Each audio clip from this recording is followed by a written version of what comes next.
Friends మా videos కనుక నచ్చితే please subscribe my channel mister K1237. ఈరోజు వాడు మందు తీసుకొస్తాడు. 20 రూపాయలు పెట్టి కొన్నాడు ఈ గ్లాసుని. ఎంత అదృష్టం చేసుకున్నారే.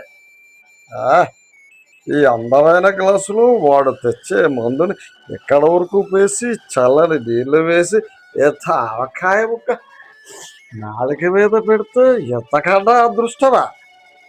బతికున్నంత వరకు ఇలాంటి అదృష్టాలు ఎన్ని వస్తాయి. ఎంత అందంగా ఉన్నావే. ఏ జన్మలో చేసిన అదృష్టమో ఈ జన్మలో ఒక 20 రూపాయలకి నా దగ్గరికి వచ్చావు. అన్నయ్య వచ్చేసాను అన్నయ్య. నన్ను క్షమించానయ్య. మందు తీసుకురాలేకపోయాను. నా ప్రయత్నాలు అన్నీ చేశానయ్యా. మందు తీసుకురాలేకపోయా. ఏమిట్రా మందు తేలేదా?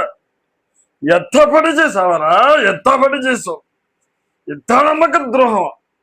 నువ్వు తెస్తావని 200 రూపాయలు కూడా నీ చేతిలో పెట్టాను కదరా. ఇంత నమ్మక ద్రోహమా? వెన్నుపోటు పొడిచావు కదరా వెధవ. వెన్నుపోటు పొడిచావు. ఇప్పుడు గనక నేను ఈ మందు తాగకపోతే నా నరాలు వంటి డచ్చపు చేస్తాయిరా. నా కాళ్ళు చేతులు ఒక్కరపోతాయిరా. ఎంత పని చేసావరా వెధవ? ఎంత పని చేసావు? నీకు తెలియదురా, ఈ రోజు మందు తాగకపోతే ఆకలి లేదు, నిద్ర లేదు. ఈ రాత్రి ఏ విధముగా గడపాలిరా? ఉన్న 200 కూడా నీ మొహాన్నే కొట్టాడు కదరా విధవ విధవ. నరాలు అంత బలహీనంగా ఉన్నప్పుడు మందు తాగకూడదన్నయ్య. మందు తాగకూడదు. నా మాట విడు. ఈరోజు ప్రశాంతంగా నిద్రపో. రేపటి సంగతి రేపు చూసుకోదా.